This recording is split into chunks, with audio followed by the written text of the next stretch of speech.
మళ్ళీ ఇప్పుడు చాప్టర్ 2 తర్వాత చాప్టర్ 3 కూడా వస్తుంది అని చెప్పి విన్నాం. చాప్టర్ 3లో మీ క్యారెక్టర్ మళ్ళీ ఉండబోతుందా? ఉంటుంది. అది ఏమైంది, నౌ ఐ రిమెంబర్, చాప్టర్ 1 తర్వాత చాప్టర్ 2 వస్తుంది అని చెప్పారు కదా. సో లైక్ ద సేమ్, ఎవరైనా అడిగితే చాప్టర్ 2లో ఉంటారా అంటే నేను ఒక 2-3 ఇంటర్వ్యూస్లో తెలీదు అని చెప్పేశాను. సో నెక్స్ట్ టైం మై బర్త్డేకి సార్ కాల్ చేసినప్పుడు, మీరు అక్కడ చెప్పదండి, మీరు ఉంటారు చాప్టర్ 2లో, సో తెలీదని చెప్పొద్దు అని చెప్పారు. సో చాప్టర్ 3లో now it is already confirmed. So like you asked previous question అడిగారు కదా, ఉంటారా లేదా అని, మీకు తెలిసిందా లేదా అని. సో అప్పుడు తెలిసింది. ఇప్పుడు కూడా చాప్టర్ 3లో కూడా ఉంటారు. సో మరి చాప్టర్ 3 ఎప్పుడు రాబోతుంది, ఎలా ఉండబోతుంది? అదన్నీ తెలీదండి. చెప్పొద్దని చెప్పారు కదా మళ్ళీ ఫోన్ చేసి. లేదు. ఇప్పుడు సలార్లో సార్ బిజీ ఉన్నారు కదా, అది రిలీజ్ అవ్వాలి. అసలు ఏంటి అర్చన గారు, సలార్కి కేజీఎఫ్కి లింక్ పెడుతూ చాలా సోషల్ మీడియాలో సర్క్యులేట్ అవుతూ ఉంటున్నాయి న్యూస్, అదంతా నిజమేనా? అది ఫ్యాన్స్ ఏమో, సలార్ ఫ్యాన్స్ కేజీఎఫ్ ఫ్యాన్స్ ఏమో చేస్తున్నారు, తెలీదు నాకు. బట్ నాకు పర్సనలీ ఏమి ఇన్ఫర్మేషన్ ఐడియా ఏమి లేదు. ఇప్పుడు ఈ సలార్ సినిమా రిలీజ్ అయిన తర్వాత కేజీఎఫ్ చాప్టర్ 3లో ప్రభాస్ గారు వచ్చే ఛాన్సెస్ ఉన్నాయి అని చెప్పి విన్నాము. నాకు తెలీదండి. నేను అంటే ఐఎమ్ ఆల్సో అన్ ఆర్టిస్ట్ కదా, అంటే ఒక క్యూరియాసిటీ ఉంటుంది కదా. అంటే యాజ్ ఎ ఆడియన్స్గా మాకే ఎంత క్యూరియాసిటీ ఉందంటే, ఆ సినిమాలో చేస్తున్న మీకు సార్ ఇది నిజమేనా, ఈ న్యూస్ నిజమేనా, ప్రభాస్ గారు వస్తున్నారా, అసలు సినిమా దాన్ని నేను కూడా అడగను. Because I wanted to be whatever it is. I don't know what is there in his head, but for me, I don't ask all those things, because as a person, for me, ఆ excitement ఉండాలి, ఆ curiosity ఉండాలి. ఏం జరుగుతుంది, ఏం జరగట్లేదు, అదన్నీ మీలాగా నేను కూర్చోండి చూడాలి. ఇప్పుడే అన్ని అడిగే ఆన్సర్ తీసుకుంటే అంటే అట్లీస్ట్ ఒక క్యూరియాసిటీ మా ఆడియన్స్, ఇది రియల్ న్యూసే, సర్క్యులేషన్స్ ఏం అవసరం లేదు అని ఒక అడగలేదు నేను.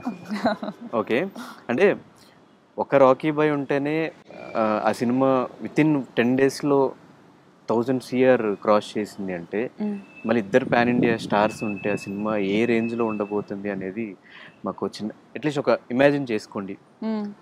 నాకు ఇమాజిన్ చేసుకుంటే నాకు కూడా బాగా అనిపిస్తుంది.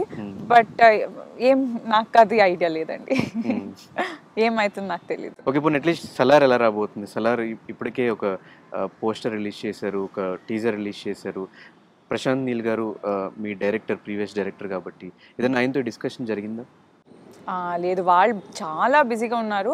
బట్ అంటే ప్రీవియస్ ఫిల్మ్ కన్నడలో క్షేత్రపతి అని చేశాను, దాని మ్యూజిక్ అయినప్పుడు సర్ది సలార్ కూడా అక్కడే సేమ్ రవి బసూరి సార్ చేసినారు. సో అప్పుడు కల్వామస్టే, అంతే. సారీ, మీట్ చేసాము అంతే, కలిసారు. ఎస్. అష్టే అంటే అంతే, కన్నడలో అష్టే కలిసామంతే. ఇంత తెలుగు ఎలా, ఎంత ప్రాపర్గా ఎలా మాట్లాడుతున్నారు? ఎంత ప్రాపర్ ఇట్లో ఇప్పుడు కన్నడ మధ్యలో mistakes is okay. You are from Bengaluru కాబట్టి తెలుగు కొంచెం రావడం ఓకే, మీరు చాలా ఫ్లూయెంట్గా మాట్లాడుతున్నారు. అవునా? ఈ మా నాన్నది బేకరీ ఉన్నింది మదన్పల్లెలో, అంటే పుంగనూరులో. అండ్ మా అమ్మ ఊరు కోలార్ ఇస్ బార్డర్ అండి. Kolar is near to KGF. అవును, కోలార్ గోల్డ్ ఫీల్డ్స్. మీకు అప్పటి నుంచే సంబంధాలు ఉన్నాయి కేజీఎఫ్ తో. సో అమ్మ ఊరు కోలార్ అండి, కేజీఎఫ్ దగ్గర అది వస్తుంది, అండ్ అది బార్డర్ వస్తుంది. సో అక్కడ తెలుగు ఇన్ఫ్లుయెన్స్ ఉంది. అండ్ ఇంకొక యాంగిల్ ఏమంటే, కర్ణాటకలో ఎస్పెషలీ బెంగళూరులో ఎంత హిందీ వాళ్ళు వస్తారు, తమిళ్ వాళ్ళు వస్తారు, కేరళ వాళ్ళు ఎంతమంది ఉన్నారు, తెలుగు వాళ్ళు ఉన్నారు. So there are across India ఏమేం జగం ఎడముంది, ఎల్లరూ బెంగళూరులో ఉంటారు. అండ్ ఇట్స్ జస్ట్ కన్నడిగాస్ ఏమంటే, మీరు ఏ లాంగ్వేజ్లో మాట్లాడతారో we want to be helpful.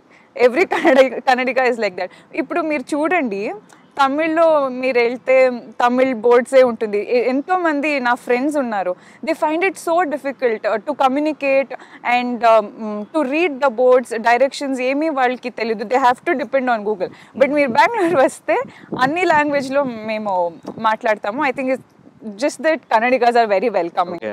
Availability untadi annamata. They are very welcoming. We are very welcoming. Yes. Basically